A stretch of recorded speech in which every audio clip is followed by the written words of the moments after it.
Hello everyone, here is Chen Atabey.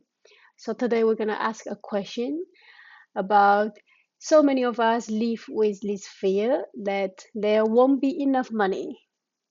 Why do you think we carry that fear so deeply?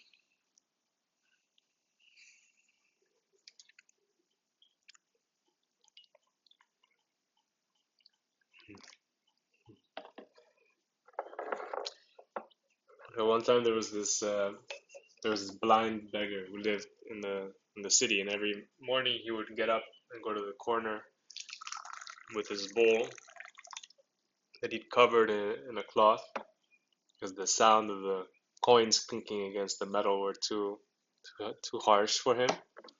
And every morning he'd be there with his bowl, begging to see what would come. Hmm. And of course, he never felt that there was enough, and really there kind of wasn't.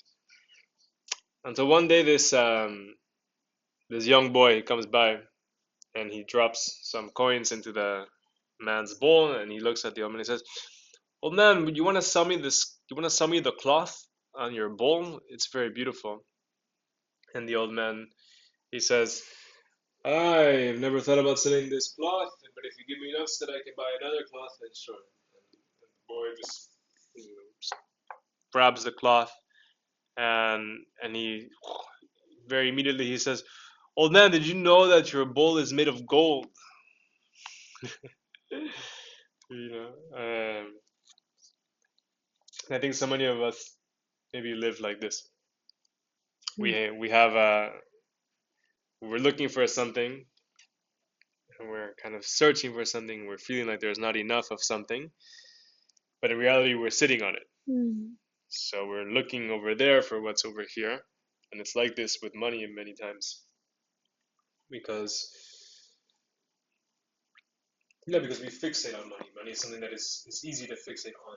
It's tangible. It's a number in an account. It's something in our wallet. So it's easy to want more of it. It's easy to see it grow. It's easy to see it shrink. So it's like the mind likes this. It's very easy to for the mind to create stories around money.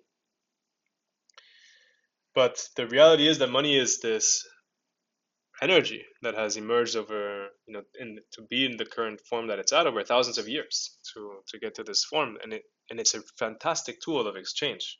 Hmm. So it simply allows me to receive a fair exchange for the things that I do and the services that I provide in life without there's it makes it very easy to create agreements and creates clarity. Hmm. However, primary the reason why it exists is not so that we can accumulate more of it. It exists so that it can facilitate more of these exchanges. Hmm. And when we get stuck thinking about wanting more money, we stop thinking about the thing that we do, the thing that we serve others that actually facilitates the flow of this thing that is money. And so many times it's interesting, we want more of it, and this wanting more of it often blocks actually the flow of it, which really is what we perhaps are longing for. It's Hmm. more of the flow of it. So it's not so much that I necessarily that having more money in my bank account gives me a certain satisfaction, but perhaps having something that I really like my favorite teacup, maybe that is nice, and that costs some money. So I need to have money to buy it. But it's the teacup that I care about, or building a house, or going on a beautiful vacation. These are things that money facilitates, and these are the things that actually we want Hmm. and we long for. So it's not the money itself, and a lot of the times there's also this kind of mentality of having money just to have it, and storing money and hoarding money and holding on to money, which again is not the point, right? So like we've talked about in the past, like the things that move are the things that are alive, and the things that don't move they stagnate and they become heavy. Hmm. And this can also happen with money. When money stops moving around, it becomes heavy, Hmm. and when we just store it and hold on to it, we become kind of the guardians and the keepers of this. But the reality is that the money becomes the keeper of us. So we stop, in some ways, being able to be in this free flow of service, which is ultimately what the money is facilitating. It's facilitating our service. And the fear of not having enough is yeah, it's part of the conditioning that we receive in society, right? So in this world, which is so abundant that you know water literally falls from the sky and food grows out of the earth. Like, I mean, you don't need to think about abundance as some strange concept. It's quite obvious. Mm. This is an abundant place that we live in. We forget this, and society conditions us to think that we don't have enough. That that we need to compete against our neighbors to be able to win in business. We need to compete even against our families and our friends in order to be someone.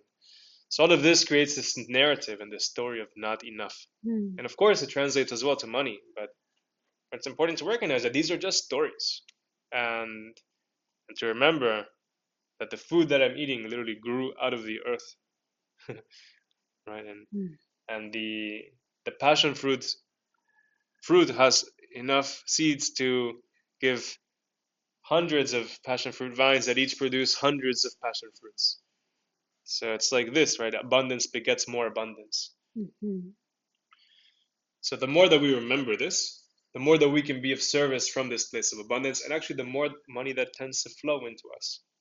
And especially when we have a very clear use case for that money.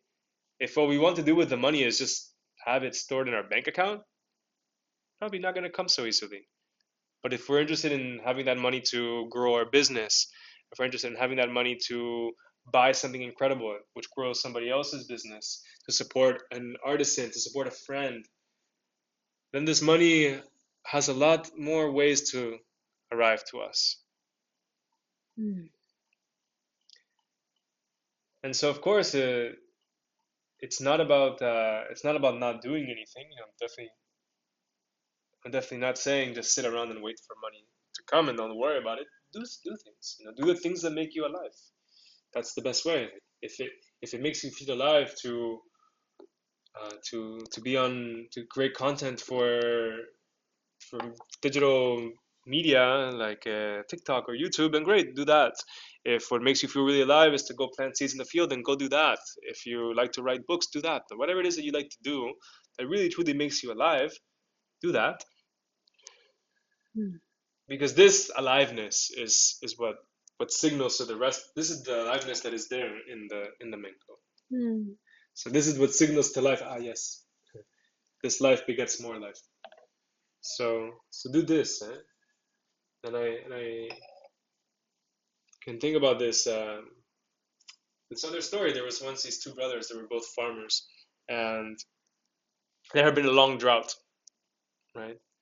So they're both really craving rain. They need the fields need the rain. And one brother, he continues to plow the field, waiting and praying for this rain. He continues to plant his seeds even though no rain is coming. He continues to do this. And the other brother, he realizes that there's no rain coming, and so he just stops. Mm. He says, "Yes, it'd be nice if the rain comes, but it's been months and no rain has come, so I'm just gonna stop." And so, sure enough, a few weeks later, there's a giant rain that comes, and one of the brothers' fields thrives, and it becomes very lush, and the other one has nothing to reap on the other side. Mm. So there's another little reminder there, perhaps, right? We keep doing the things, and eventually life brings us the fortune that we need.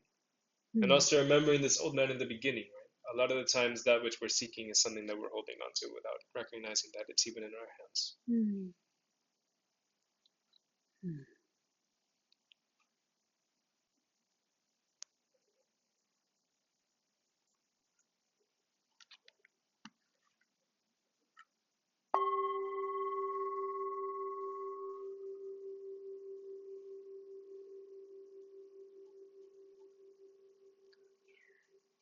May the fear of not enough dissolve into trust. May we remember abundance was never outside of us. Om Mani Padme Hum.